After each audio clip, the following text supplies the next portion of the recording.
बिना एक भी दवा खाए और बिना चिकित्सक के पास जाए। अब आपके पेट में अम्ल बन रहा है, मुंह में लार बन रही है। अगर पानी आप घूट घूट पीते हैं तो ये पानी के साथ लार मिलकर अंदर जाती है, और पानी एक साथ गटगट गटगट पीते हैं तो कम लार पानी के साथ मिलकर जाएगी। ये लार बन रही है अंदर जाने के लिए, बाहर निकालने के लिए नहीं, क्योंकि अंदर पेट के अम्ल को शांत रखना है, इसके लिए क्षार है। तो वो ये कहते हैं कि घूट घूट पिया पानी, अगर सिप सिप करके आपने पानी पिया तो ज्यादा लार अंदर जाएगी, तो अम्ल को शांत करने में मदद आएगी। इसलिए आपका पेट न्यूट्रल रहेगा और आपकी जिंदगी बिना किसी दवा और रोग के आराम से 100-150 साल हो जाएगी। इसलिए पानी घूट घूट भर के पिए, और एक साथ गटगट पानी पिएंगे तो लार पानी के साथ मिल नहीं पाएगी, तो अंतिम रूप में जब वो पहुंचेगा पानी तो खाली पानी होगा, और वो उतना न्यूट्रलाइज नहीं कर पाएगा, पेट को उस तरह से सामान्य अवस्था में नहीं ला पाएगा। हालांकि पानी भी अम्ल को कम करता है, क्योंकि अम्ल में पानी मिलाओ तो अम्ल की ताकत कम होती जाती है, तो पानी कम तो करेगा, लेकिन लार के साथ जो पानी कम करेगा वो बिल्कुल अद्भुत होगा। भागवत जी आगे कहते हैं, बहुत ही महत्व की बात है ये सब आपके लिए। वो ये कहते हैं कि जो व्यक्ति सिप सिप करके पानी पिए, वो देखें जानवर कैसे पीते हैं। चिड़िया कैसे पानी पीती है? चिड़िया एक ड्रॉप उठाती है, आप ध्यान देना, चिड़िया एक ड्रॉप उठाएगी, फिर उसको ऐसे ऐसे मुंह में चलाएगी, फिर पिएगी, फिर दूसरी ड्रॉप उठाएगी, फिर ऐसे ऐसे चलाएगी, फिर पिएगी। ऐसे ही कुत्ता है, पानी को चाट चाट के पिएगा, शेर पानी को चाट चाट के पिएगा। ज्यादातर जानवर पानी को ऐसे ही पीते हैं। वो जानवर हमसे ज्यादा स्वस्थ हैं, किसी को डायबिटीज नहीं है, कोई ओवरवेट नहीं है। हाँ, किसी को डायबिटीज नहीं, कोई ओवरवेट नहीं, किसी को जॉइंट्स पेन नहीं, किसी को कुछ नहीं, क्योंकि वो पानी पीने का नियम जानते हैं। बाघभट्ट के पक्के चेले हैं ये सब जानवर, बिना बोले और बिना कहे। तो आप भी हो जाइए। भागवत जी कहते हैं कि पानी थोड़ा लीजिए, जैसे चिड़िया पीती है, उसको मुंह में चिड़िया ऐसे ऐसे करती है ना, घुमाती है, तो आप भी पानी को थोड़ा घुमाइए, फिर पी जाइए।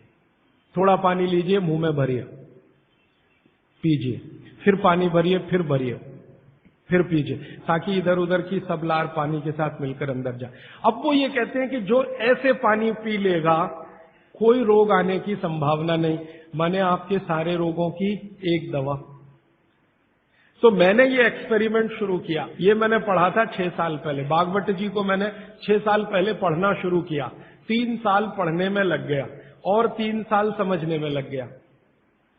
तो 6 साल पहले मैंने ये सूत्र पढ़ा था। मैंने कहा यार कुछ लोग हैं जो बीमार हैं बहुत, मैंने कहा तुम करके देख लो, भागवत कह रहे गलत तो रिजल्ट आने वाला नहीं।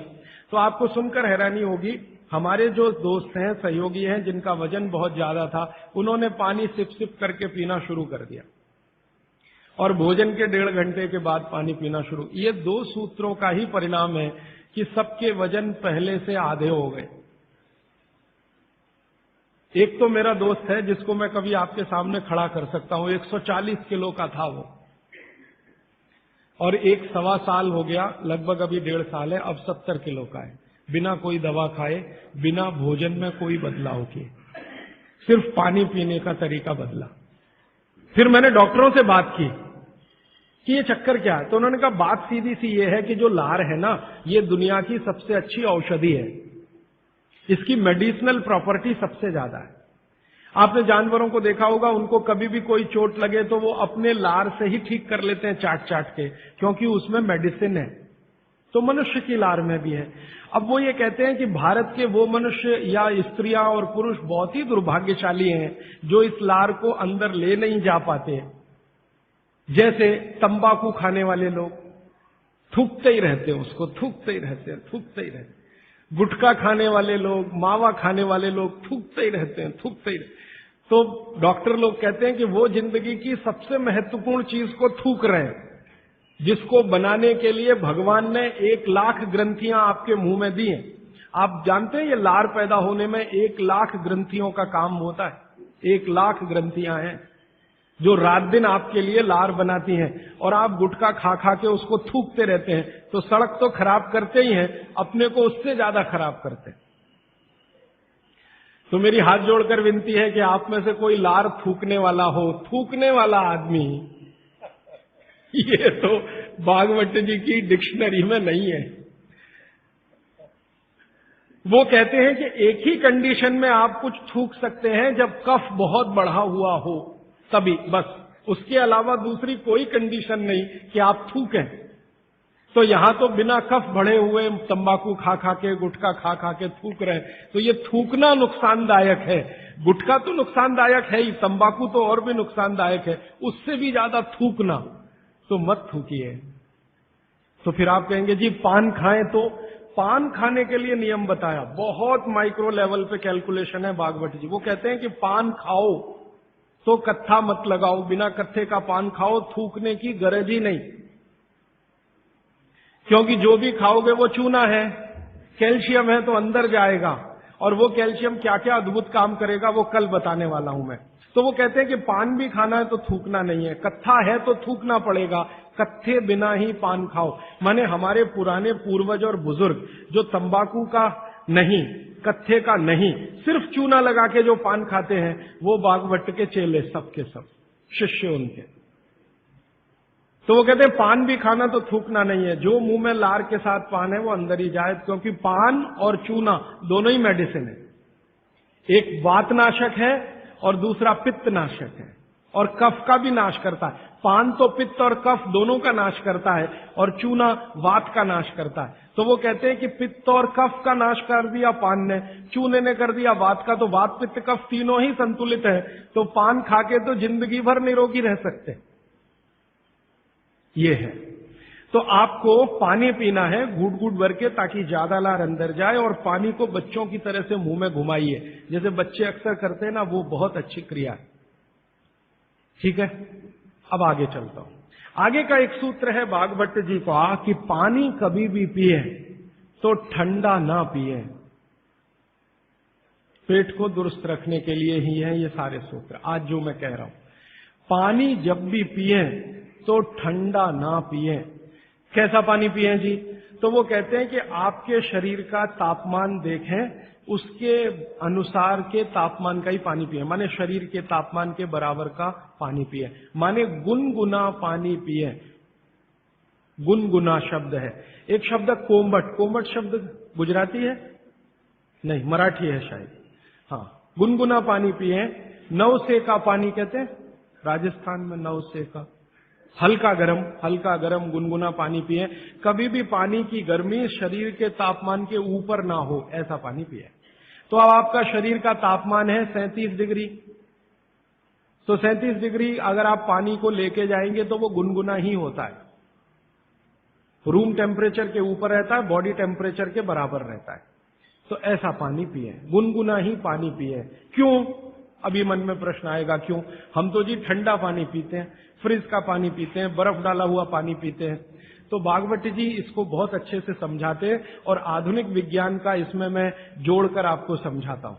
आप अगर ठंडा पानी पी रहे हैं, कल्पना करिए, तो पानी क्या करेगा? पेट में जाएगा सीधा सीधा, और पेट को ठंडा बनाएगा। जिसका जैसा गुण है वही तो करेगा ना। बर्फ का गुण है ठंडा करने का, तो बर्फ डालकर पानी में आप पी रहे हैं, तो बर्फ का गुण वो पानी में आ गया। अब पानी आपके पेट को ठंडा करेगा। अगर पानी ने पेट को ठंडा किया तो, अगर पेट ठंडा हो गया पानी के असर में, तो शरीर ठंडा हो जाएगा, क्योंकि शरीर के सारे ऑर्गन पेट से ही जुड़े हुए हैं, चाहे वो आपका हार्ट हो, चाहे किडनी हो, चाहे लीवर हो। और अगर शरीर ठंडा हो गया तो जय राम जी की, जाइए यमराज के पास, यहां फिर आपके लिए कुछ नहीं है। तो पानी अगर पेट में गया और उसने पेट को ठंडा कर दिया, तो आप ठंडे हुए तो मर जाएंगे, मृत्यु आएगी। तो कभी भी ठंडा पानी ना पिए। एक विश्लेषण। दूसरा विश्लेषण कि अगर पानी आपने ठंडा पिया और आपका पेट जीवित है, जीवित होने से मतलब फंक्शनल है, काम अच्छे से कर रहा है, तो तुरंत पेट उस पानी को गर्म करने पर लगेगा। आपका जो जठर स्थान है ना, वो तुरंत उस पानी को गर्म करने पर लगेगा। तो पानी को गर्म करने के लिए उसको अतिरिक्त ऊर्जा की जरूरत पड़ेगी, और अतिरिक्त ऊर्जा उसको रक्त में से आएगी। तो शरीर के सब हिस्सों का रक्त पेट की तरफ जाएगा। थोड़ी देर के लिए शरीर के सारे हिस्सों का रक्त जो पेट की तरफ गया है, उसने बाकी हिस्सों में रक्त की कमी कर दी। मान लीजिए हृदय का रक्त पेट में चला गया, ब्रेन का रक्त पेट में आ गया, क्योंकि ब्रेन का सबसे पहले आता है, क्योंकि ग्रेविटी का फोर्स है ना काम करता है, तो ब्रेन का सबसे पहले आता है, हृदय का उसके बाद आता है। दूसरे अंगों का रक्त सब पेट की तरफ गया, तो बाकी अंगों को रक्त की कमी आई। और ये कमी हर समय ऐसे ही आती रहे, आप ऐसे ही ठंडा पानी पीते रहे, ऐसे ही कमी आती रहे, पीते रहे, कमी आती रहे, तो एक दिन वो अंग काम करना बंद कर देंगे, क्योंकि उनको रक्त की सप्लाई कम हुई है। और वो अंगों ने काम करना बंद किया तो ब्रेन हेमरेज हो गया, वो अंगों ने काम करना बंद किया तो पैरालिसिस हो गया, वो अंगों ने काम करना बंद किया तो हार्ट अटैक हो गया। तो ये सारी बीमारियों को क्यों बुलाते हैं ठंडा पानी पी के? माने ठंडा पानी ना पिए। भागवत जी का मैंने मेरे जीवन में भी देखा। दुनिया में कुछ ऐसे लोग हैं जो एकदम चिल्ड वाटर पीते हैं। अमेरिका में, यूरोप में ज्यादा लोग चिल्ड वाटर पीते हैं। पानी को फ्रिज में रखते हैं और वो रखा रहता है 4-5 दिन, खूब ठंडा हो जाता है, फिर ऊपर से बर्फ डालते हैं, फिर पीते हैं। इतना ठंडा पानी पीते हैं। परिणाम क्या देखा है मैंने उन लोगों को देखा जो चिल्ड वाटर पीते हैं, वो सवेरे सवेरे अगर संडास घर में गए टॉयलेट में, तो 1-1 घंटे बाहर नहीं निकलते, कभी कभी तो 2-2 घंटे नहीं निकलते, बैठे ही रहते अंदर। उनको पूछो भाई क्या कर रहे थे 2 घंटे टॉयलेट रूम में? कहते हैं जी न्यूज़पेपर पढ़ रहे थे, मैगजीन पढ़ रहे थे। क्यों पढ़ रहे थे? टॉयलेट रूम तो न्यूज़पेपर के लिए बनाया नहीं है। तो कहते हैं टॉयलेट आती ही नहीं, माने स्टूल पास होता ही नहीं, संडास होती ही नहीं, उतरती नहीं, तो क्या करें? और वो बेचारे वहां बैठे बैठे कई बार इतने परेशान हो जाते हैं कि तरह तरह की आवाजें निकालते हैं, फिर भी नहीं आती। फिर वो गाना गाते हैं, मेरे सपनों की रानी कभी आएगी, वो आती नहीं है। और कभी कभी जब बहुत ज्यादा परेशान हो जाते हैं ना, तो एक गाना गाते हैं, एक बार आजा आजा आजा, वो तब भी नहीं आती। ये है समस्या। माने मैं कहना ये चाहता हूं कि जो लोग बहुत ठंडा पानी पिएंगे, उनको एक बीमारी है, वो है कॉन्स्टिपेशन, कब्जियत, कोष्ठबद्धता, बद्ध कोष्ठ होना। कॉन्स्टिपेशन का मतलब आपकी जो इंटेस्टाइन है ना, लार्ज इंटेस्टाइन, वो एकदम ऐसी संकुचित हो गई, ऐसे रहना चाहिए उसको, वो हो गई संकुचित। ये ठंडे पानी का असर है। तो अगर आपकी लार्ज इंटेस्टाइन ऐसी हो गई, तो आपकी जिंदगी भी ऐसी ही हो जाएगी। इसलिए कभी भी ठंडा पानी ना पिए। अब परसों एक बात मैंने कही थी कि फ्रिज का रखा कुछ ना खाएं, तो ये पानी भी उसी का हिस्सा है। फ्रिज का रखा हुआ पानी ना पिए, बर्फ डाला हुआ पानी ना पिए, आइसक्रीम कभी भी ना खाएं, क्योंकि वो भी ठंडी है। और मैं आपको एक विनम्रता पूर्वक कह देता हूं, वो बात वैसे आगे आएगी। भागवत जी कहते हैं कि 2 विरुद्ध चीजें एक साथ ना खाएं कभी भी, तो गर्म भोजन और ठंडी आइसक्रीम कभी ना खाएं।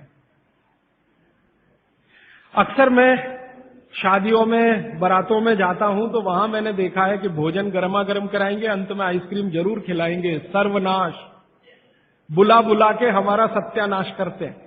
इनविटेशन देकर बुलाएंगे, आओ हमारे यहां मेहमान बनकर, तो पहले गर्म खाना खाओ, पीछे से ठंडी आइसक्रीम खाओ, ना मरो तो जल्दी मर जाओ। ऐसा आजकल आतिथ्य इस देश में चल रहा है। पहले कहते थे अतिथि देवो भव, अभी अतिथि दुश्मन भव। तो ये जो ठंडे होने की बात है, ये यहीं पर मैंने आपको जोड़ दी है। वैसे ये कल भी आने वाली है, परसों, सॉरी। तो आपके जीवन में ये नियम बहुत ध्यान से पालन करें, सूत्र पालन करें कि पानी हमेशा घूट घूट पिए, ठंडा पानी कभी न पिए, भोजन के 1.5 घंटे के बाद पानी पिए। अभी चौथा सूत्र, आज का आखिरी सूत्र। भागवत जी कहते हैं कि सुबह का जीवन आपका जब शुरू होता है, दिन का जीवन आपका शुरू होता है, माने आप जब सोकर उठते हैं तभी से आपका दिन शुरू होता है, तो दिन की शुरुआत में सबसे पहले पानी पिए। दिन की शुरुआत में सबसे पहले पानी पिए, माने सुबह उठते ही पानी पिए, ये है मतलब कहने का। दिन की शुरुआत में सबसे पहले पानी पिए, माने सुबह उठते ही पानी पिए। आयुर्वेद के विभिन्न चिकित्सकों ने और वैद्यों ने इसको कहा ऊषा पान करें।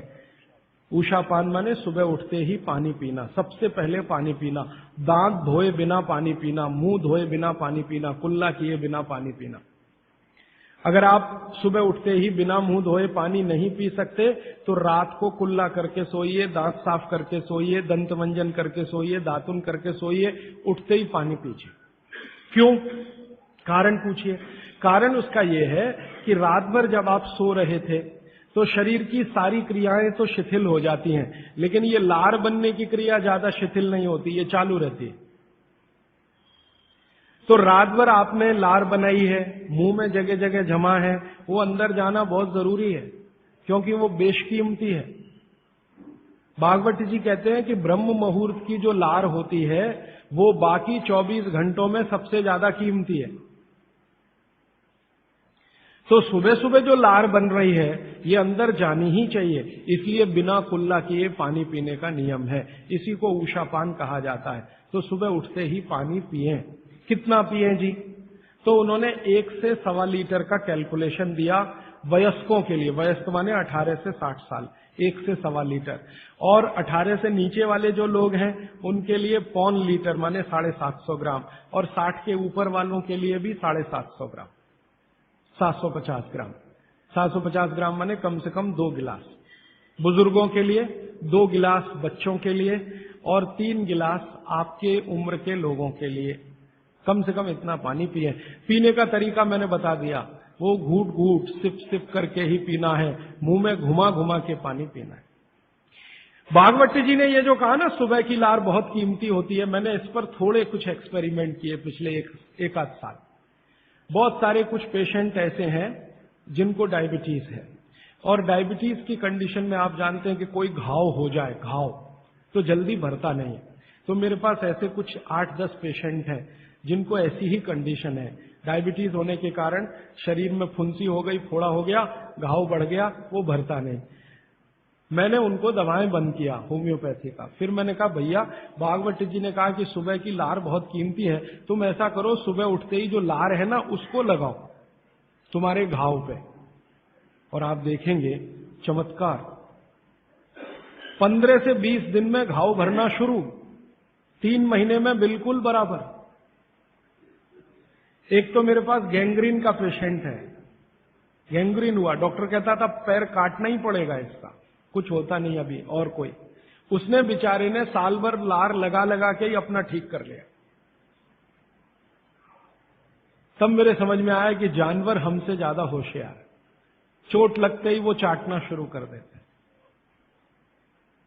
फिर मैंने एक और एक्सपेरिमेंट किया। मेरे पास कुछ छोटे बच्चे हैं जिनको चश्मे हैं आंखों पर। अब उनके माँ बाप बहुत परेशान है कि ये चश्मा कैसे उतरे, मोटे मोटे चश्मे हैं छोटे बच्चों। तो मैंने उनको भी सिखा दिया, देखो सवेरे सवेरे सोकर उठो और मुंह का थूक आंख में लगाओ काजल की तरह से। तो बच्चों ने चालू कर दिया। बच्चे बहुत भोले होते हैं, सीधे होते हैं, कोई भी बात अगर समझ में आए तो करते। अब आपको हैरानी होगी कि चश्मे उतर गए सिर्फ ये लार लगाने। आप भी करके देख लीजिए जिनको भी चश्मे। बस अंतर इतना है कि बच्चों को जल्दी उतरे, आपको थोड़ा देर में उतरेंगे लेकिन उतर जाएंगे। उम्र ज्यादा बढ़ेगी तो थोड़ा दिन करना पड़ेगा, कम उम्र में बहुत जल्दी उतर जाए। आंखों की रोशनी बढ़ानी है तो मुंह की लार सुबह सुबह की आंखों में लगाइए काजल की तरह से। और एक बताता हूं, एक बीमारी आती है जिसको हम कहते हैं कंजक्टिवाइटिस, आंखों की बीमारी है। अक्सर उसमें आंखें लाल हो जाती हैं, आंखों में बहुत जलन होती है, जैसे खून उतर आया हो आंखों में, वो कंडीशन हो जाती है। कोई भी आयुर्वेद की दवा आप खाएंगे 3 से 4 दिन में ही बीमारी ठीक होती है। लेकिन अब की बार अगर ये बीमारी आए तो आप ये करना, सुबह सुबह उठते ही मुंह की लार लगाना, 24 घंटे के बाद आपको पता ही नहीं चलेगा बीमारी कहां गई। 24 घंटे में ही ठीक होता है कंजक्टिवाइटिस। अगर बच्चों में बचपन से आंखों के ऐसे कोई रोग हैं, जैसे मेरे पास एक छोटा बच्चा है 8 साल का है, उसका मैं ट्रीटमेंट कर रहा हूं, उसकी आंखें टेढ़ी हैं, वो देखता कहीं है और दिखता कहीं है, उसको ऐसा है। अब उसके माता पिता गरीब हैं और वो ऑपरेशन का खर्चा नहीं उठा सकते। उस बच्चे पर मैं यही एक्सपेरिमेंट कर रहा हूं। लगभग मुझे 4-4.5 महीना हो गया है, और उसका टेढ़ापन, जिसको हम लोग हिंदी में कहते हैं भेंगापन, उसका भेंगापन लगातार कम हो रहा है और आंखों की पुतलियां बिल्कुल बीच में सेट हो रही। तब मुझे थोड़ी जिज्ञासा हुई और मैंने एक बहुत बड़े वैज्ञानिक को पूछा दिल्ली में कि ये लार में क्या है, एक्चुअली इसका एक्टिव इंग्रेडिएंट क्या है। तो उन्होंने कहा भैया जितने एक्टिव इंग्रेडिएंट मिट्टी में है वो सब लार में है। तो मैंने आपको बताया मिट्टी में 18 एक्टिव इंग्रेडिएंट्स हैं, लार में वो सब के सब हैं। इसलिए लार शरीर के लिए बहुत ही कीमती है, बेशकीमती है, इसको कभी नष्ट नहीं करना। इसकी मदद से आप बहुत सारे रोग ठीक करते हैं। और 2-4 बातें बता दूं क्या क्या रोग और ठीक कर सकते हैं। आपके शरीर में कोई दाग हो गया, धब्बा हो गया, जैसे जल गए, जलने का दाग होता है ना, उस पर नियमित रूप से सवेरे की लार की थोड़ी थोड़ी मालिश करते रहिए। 6-8 महीने में धब्बा बिल्कुल साफ हो जाए, जले हुए का धब्बा। शरीर में और कोई ऐसा अंग में सफेद दाग दिख रहा है या काला दाग हो गया या फलाना हो गया या ढिमाका हो गया, एक्जिमा हो गया, मान लो खराब बीमारी की बात करूं, एक्जिमा हो गया, एक्जिमा पे रोज सुबह की लार लगाइए, मालिश करते रहिए, 6-8 महीने के बाद देखिएगा साफ। और एक्जिमा से भी ज्यादा खराब बीमारी है सोराइसिस, वो भी ठीक होती है इसी लार से। बस इतना है कि साल भर करना पड़े। मुफ्त का इलाज है, फोकट का इलाज। भागवत जी ने जितने भी इलाज बताए हैं सब फोकट के और मुफ्त के, बाहर जाने की जरूरत ही नहीं है। तो आप स्किन डिसीज में इसका एक्सपेरिमेंट करिए, आंखों की बीमारियों में इसका एक्सपेरिमेंट करिए, घाव हो जाए कहीं शरीर में उस पर एक्सपेरिमेंट करिए, फोड़े फिंसियों पर इसका एक्सपेरिमेंट करिए। मैंने ये चारों एक्सपेरिमेंट किए, बहुत अच्छे रिजल्ट हैं। आप भी करिए, रिजल्ट आपको भी मिलेंगे। बस इतना ही है कि आप दूसरों को भी बताते जाइए। तो आपने अपना दुख तो कम कर लिया, आप दूसरों का भी कम कराइए ना, तभी मोक्ष जाएंगे। तो मैंने आज आपको 4 सूत्र बताए, उनको फिर से रिपीट करता हूं। सूत्र बताना, ये 4 रिपीट करके खत्म, फिर प्रश्न। पहला सूत्र मैंने बताया था, भोजनांते विषमवारी, भोजन के अंत में पानी न पिए, लगभग 1.5 घंटे के बाद पानी पिए। दूसरा सूत्र मैंने बताया था, पानी हमेशा घूट घूट भर के पिए, सिप सिप करके पानी पिए। तीसरा सूत्र बताया था कि ठंडा पानी कभी ना पिए, हमेशा गुनगुना पानी पिए। और चौथा सूत्र बताया था कि आप सवेरे उठते ही सबसे पहले पानी पिए। ये चारों सूत्र भागवत जी ने कहा है पेट को दुरुस्त रखने के लिए सबसे आवश्यक है। माने जिंदगी भर आपका पेट और आपकी जठर अग्नि काम करती रहे, इसके लिए सबसे आवश्यक है। ठीक है, अब आपके प्रश्नों के लिए आधा घंटे का समय। हाजी भाई, आपने कहा कि उषापान करना चाहिए, उषापान भी गुनगुना पानी होना चाहिए? हाँ। या कैसा भी? देखिए उषापान, दूसरी बात, पान जो कहा आपने खाने के लिए, तो पान के साथ क्या क्या लेना चाहिए? हाँ, बहुत अच्छा। मैं दूसरे प्रश्न का पहले उत्तर दे दूं, पान के साथ क्या क्या लेना चाहिए। भागवत जी ने पान खाने के लिए बताया है कि एक तो पान जो खाएं वो ऐसा पान हो जिसका स्वाद कसैला हो। कसैला, कसैला स्वाद माने देशी पान, सीधी सी बात है। विलायती पान मत खाइए, देशी पान खाइए। तो स्वाद जितना कसैला होगा, पान उतना अच्छा होगा। और भागवत जी ने एक बहुत गहरी बात कही है, जिसको मैं 2-3 दिन बाद वैसे एक्सप्लेन करने वाला हूं, कि जो चीज का रंग जितना ज्यादा गहरा हो, जो प्रकृति की पैदा की गई वस्तु का रंग जितना ज्यादा गहरा हो, वो उतनी ही बड़ी औषधि है। जैसे देशी पान ज्यादा गहरा हरे रंग का होता है और विलायती पान हल्के हरे रंग का होता है। तो भागवती जी कहते हैं हल्के रंग की चीजें मत खाइए, गहरे रंग की चीजें खाइए। तो गहरे रंग वाला पान खाइए, गहरे रंग की जो भी चीजें हैं भरपेट खाइए। जैसे बैंगन है गहरे रंग का, जामुन है गहरे रंग का, टमाटर है गहरे रंग का। ये सब एंटी कैंसरस, एंटी डायबिटिक है, एंटी कैंसरस है, एंटी अस्थमेटिक है। इनकी क्वालिटीज आज की विज्ञान ने भी प्रूव किया है। आज का विज्ञान ये कहता है कि जो भी रंग है किसी भी वस्तु में, वो भगवान का दिया हुआ कोई ना कोई ऐसा रस और एंजाइम है जो आपको गंभीर बीमारियों से बचाता है। तो वो कहते हैं गहरे रंग का पान खाइए, माने कसैला उसमें ही स्वाद होगा, तो गहरा पान खाइए। उसमें क्या मिलाएं? उसमें सबसे ज्यादा चूना। तो कितना चूना मिलाएं? तो कहते हैं कि एक पान में 1 ग्राम से ज्यादा चूना नहीं मिलाइए कभी भी। 1 ग्राम, 1 ग्राम आप समझते हैं इतना होता है। चने का दाना होता है ना, आधा तोड़ो और उसका आधा कर लो, इतना 1 ग्राम होता है। चने का दाना आधा तोड़ो तो 2 हिस्से हुए, ये 2 हिस्से के 4 कर दो, और वो एक हिस्सा जो है वो 1 ग्राम, तो उतना आप चूना लगाइए उस पर। फिर चूने के साथ क्या खाएं, आप उसमें सौंफ खाएं, सौंफ का नियम उन्होंने बताया, सौंफ खाएं। दूसरा कहते हैं कि इसमें थोड़ी अजवाइन डालें, अजवाइन 2-4 दाने, ज्यादा नहीं। और वो कहते हैं लवंग डालें, लवंग माने लौंग, और कहते हैं बड़ी इलायची, और वो कहते हैं कि गुलाब के फूल का रस, मतलब गुलकंद जिसको आप कहते हैं। ये चीजें उन्होंने बोली हैं पान में नियमित रूप से खाने के लिए। अब इसमें उन्होंने जो बोली नहीं है वो बात ध्यान रखिए, सुपारी कहीं नहीं कहा, कत्था कहीं नहीं कहा, तो मैंने सुपारी और कत्था छोड़कर ही पान खाएं, ठीक है। तो पान में क्या खाएं। दूसरा इन्होंने जो आपने पूछा कि सुबह का जो ऊषा पान का पानी है वो भी गुनगुना होना चाहिए, बागभट्टी जी कहते हैं जरूर गुनगुना होना चाहिए, जरूर गुनगुना। वो एक ही कंडीशन में कहते हैं कि अगर आप तांबे के बर्तन का रखा हुआ पानी सुबह पी रहे हैं तो उसको गुनगुना करने की जरूरत नहीं है, बाकी सभी पानी को गुनगुना करके ही पीना चाहिए। क्यों, ये जो तांबे के बर्तन में रखा हुआ पानी है उसमें वही क्वालिटी है जो गुनगुने पानी में है, इसलिए ताम्र पात्र के पानी को सुबह गर्म करने की जरूरत नहीं, रात में आपने भर के रखा, सुबह उठकर पी लिया। बाकी कोई भी पानी स्टील के बर्तन वाला है तो गुनगुना करिए, आप मिट्टी के घड़े का पानी है तो गुनगुना करिए। और आपके पास क्या होता है पानी भरने के लिए, और तीसरा कोई, एल्यूमिनियम में तो पानी कभी मत रखिए, प्लास्टिक में पानी कभी मत रखिए, स्टील वेसल्स में है तो गुनगुना करके ही पीजिए। स्टील वेसल माने स्टेनलेस स्टील के वेसल में पानी है तो गुनगुना ही पीजिए, मिट्टी के बर्तन का पानी है तो गुनगुना ही पीजिए। ताम्र पात्र एक उन्होंने कहा कि जिसके पानी को गर्म करने की जरूरत नहीं, सीधे पी सकते हैं। आप बोलेंगे जी क्या रोज दिन भर ताम्र पात्र का पानी पी सकते हैं, तो जरूर पी सकते हैं, 3 महीने, इसके आगे नहीं। ये आप जरा सोचिए ध्यान से, वो ये कहते हैं 3 महीने आप पी सकते हैं लगातार ताम्र पात्र का पानी, फिर बीच में 15-20 दिन का ब्रेक दे दीजिए, फिर 3 महीने पी सकते हैं, फिर 15-20 दिन का ब्रेक दे दीजिए, फिर 3 महीने पी सकते हैं। ये ब्रेक दे देकर पी सकते हैं। लगातार पिएंगे तो तांबे की अधिकता से होने वाली जो बीमारियां हैं वो हो जाएंगी। हाँ, सुबह तो लगातार पी सकते हैं, सुबह की तो कोई बात नहीं, ये पूरे दिन की बात हो रही है।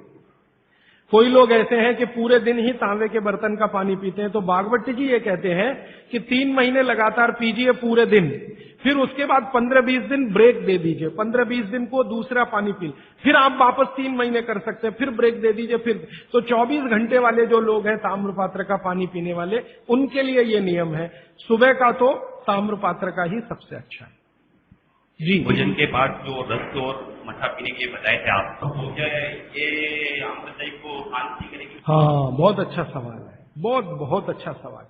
देखिए, इस सवाल को मैं और थोड़ा विकसित करूं, मैं इंतजार कर रहा था कोई पूछे तो मैं बताऊं। ये सवाल कुछ इस तरह का है कि मट्ठा है ना, उसमें पानी ही है, आप जानते हैं, शायद उसमें 90% तक पानी है, दही तो सिर्फ 10% होता है, और जूस पी रहे हैं उसमें भी पानी ही है, और दूध पी रहे हैं उसमें भी पानी है। अब बागभट्टी जी एक तरफ तो कह रहे हैं कि खाने के बाद पानी मत पियो, और दूसरी तरफ कह रहे हैं मट्ठा जरूर पियो, दूध जरूर पियो और फल का रस पियो, तो उसमें तो पानी ही है। तो क्या वो पानी जठर अग्नि को शांत नहीं करेगा? प्रश्न ये है, ये पूरा नहीं पूछ पाए, मैंने पूरा कर दिया। तो क्या वो पानी जठर अग्नि को शांत नहीं करेगा? इसका बहुत ही सुंदर एक्सप्लेनेशन बागभट्टी जी करते हैं। वो ये कहते हैं कि पानी का जो गुण है वो अपना कुछ नहीं, ये बात ध्यान से समझिए, पानी का जो गुण है वो अपना कुछ नहीं है, पानी को जिस पात्र में रखा है या जिसमें मिलाया है उसी का गुण वो धारण करता। आपने एक पुराना गाना सुना है, पानी रे पानी तेरा रंग कैसा, फिर आगे है जिसमें मिला दो उस जैसा। तो पानी का रंग, गुण और धर्म तीनों ही वही होते हैं, वो जहां मिल गया। तो आपने पानी को मिलाया दही में, तो अब वो पानी का गुण नहीं है, अब वो दही का गुण धारण करेगा। पानी को आपने मिलाया जूस में, माने फल में, तो फल के जो गुण हैं वो पानी में आ जाएंगे, और पानी है दूध में, तो दूध के सारे गुण वो धारण कर लेगा। तो पानी अगर सीधा पी रहे हैं इंडिपेंडेंट, तब उसके अपने गुण धर्म होते हैं। लेकिन मिलाया हुआ पानी जब भी किसी वस्तु के साथ आप पिएंगे तो उस वस्तु का गुण पानी में आएगा। इसलिए मट्ठा पीने को खुली छूट है, पेट भर के पीजिए। दूध पीने को खुली छूट है, पेट भर के पीजिए। जूस पीने को भी खुली छूट